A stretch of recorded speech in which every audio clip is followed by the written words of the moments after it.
G'day everyone, today I am back working on my PX1 and we're going to be installing some intercooler hard pipes. Shout out to MaxpeedingRods for sending this out, so let's see what we have in this package.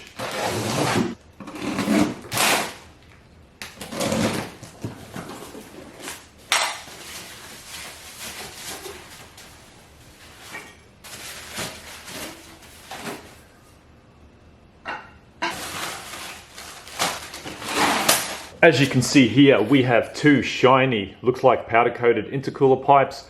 We have some silicone joiners and some of these hose clamps. So as you know, those standard type of hose clamps, they can be known for blowing off and snapping, but these ones are really the heavy duty ones, which I really like about this kit. And also we have a bung here for a boost gauge if you intend to connect a boost gauge. Two other things which I'm going to highly recommend if you plan to install this kit is throttle body or carb cleaner. You can use brake cleaner and silicone spray. You can buy both of these at Bunnings for $5 each. Now with this kit, you can buy it on the Max Speeding Rod websites for around $120. So I'm just going to be using a little 7mm socket and just undoing these worm drive clamps, which is this one here, and there's another one down the bottom which I'll show you a bit later on. But pretty straightforward to do this one. This is the easy side to do, the other side is the harder one.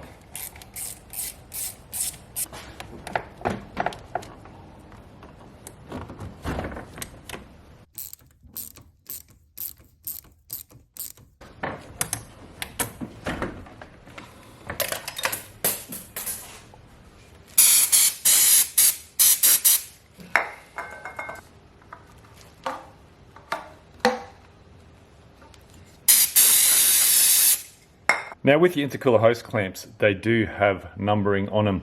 So they start off from a 67 and then they go down to a 60 and a 55. So you're going to basically have the biggest ones starting from here. You're going to have 3 67s there, and then you're going to have a smaller one here which is a 60, and then from there it's going to be 60 and eventually work its way down to the turbocharger itself.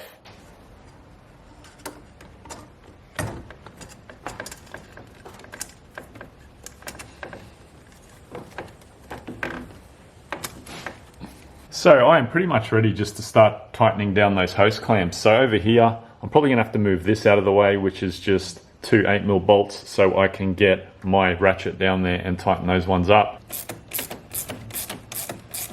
And that is the cold side done and dusted. Everything fitted up perfectly as it should. Didn't have any dramas getting the clamps on or anything like that. However, I did remove this module here, which I'm now just reinstating. Moving on to the hot side, there is going to be a little bit more work involved. I'm going to have to remove this airbox and this intake pipe. Two little 8mm bolts for the airbox, one down there and one down the other side.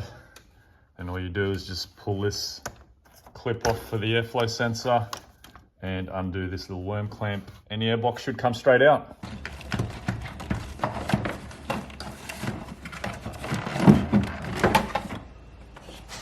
Now, I'm also going to be removing this intake pipe here, which is held on by this little clamp here. And there is also another little clamp down there. Now, with that out of the way, it just gives us a bit more room to tackle this intercooler pipe here, which is the hot side. As you can see, it goes all the way down there, and then it loops back around to the turbo down there. So essentially what I'm going to be doing next is undoing this hose clamp up here, this hose clamp that's coming up off the turbo, which is that one down there, and also there's another little, I believe it's a 10mm bolt that's hidden right down here, which I'll show you, which is that right there on that plastic intercooler pipe. And that is how you access that little hidden bolt down the bottom. So I'm just here underneath the car, and essentially what I'm going to have to do is separate this intercooler pipe to get it out into two pieces. And how you do that is there's another hose clamp sort of underneath right there, and I'm going to have to undo that and separate that top intercooler pipe from this plastic one in order to get it out. Now I've got the old pipe out. It was much easier for me just to cut it through the center there and pull it out through the bottom. And this is the new pipe that we're going to be replacing it with. The only thing that's a little bit questionable about this kit is where it bolts onto the actual turbocharger itself. It seems to be a little bit of play there, so I don't know if the hose clamp is just meant to take that up or what. But next up, I'm going to remove this plastic intake pipe that sits on the turbo just to give me a bit more room down there. Now with this plastic intake pipe, I did a video a little while ago on this saying how it was quite restrictive and how the upgrade for it was a good little mod. And I had a lot of naysayers saying, oh, it's all the same size and everything like that. So I'm just going to do a little test here just to prove what I was saying. So if we have, I've got a 32mm socket here, and essentially you can see how much room that 32mm socket has. But when you actually try and push that 32mm socket through, it won't actually go through. Now, when we get this pipe here and we do the same test on it, it just slides straight through. So that compared to that there. Now, while I'm in here, I'm going to hit that turbo with a brake cleaner because, as you can see, it is pretty coated in oil. One thing I found, because my Ranger has a 2-inch body lift, I've had to use a pipe that's probably about an inch longer than the one that comes with the kit. So essentially this one here just sits on the top of the intercooler, which is right here. Hopefully I can get that on. Yeah, there we go. So that one just sits on there, and I just needed that little bit of extension just to get the pipe in there. But if you don't have a body lift on your Ranger, well then this intercooler kit will be perfectly fine.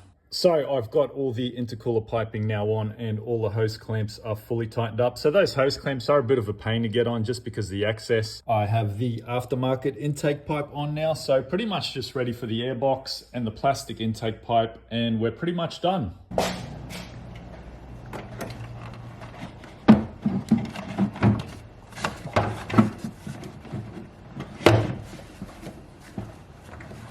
Alrighty, we're pretty much done and dusted here. Everything is now back together. You can't really see the intercooler pipes down there. It's a little bit too dark, but now it's time to go take it for a test drive and see how it goes.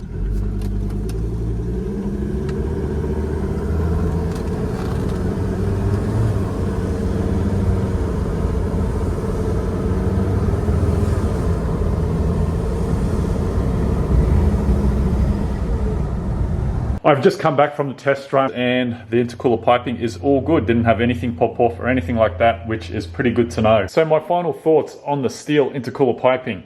Well, it comes down to personal preference. The silicone ones are much easier to install than these metal ones. Then again, silicone can break where these metal pipes are pretty solid, so there's probably no chance in them breaking unless it breaks or splits at the joint. But it was a bit of a pain getting those hose clamps on right down the bottom, as there were a few in the middle there that I had to get on. One other thing, I didn't end up using this elbow that came with the kit.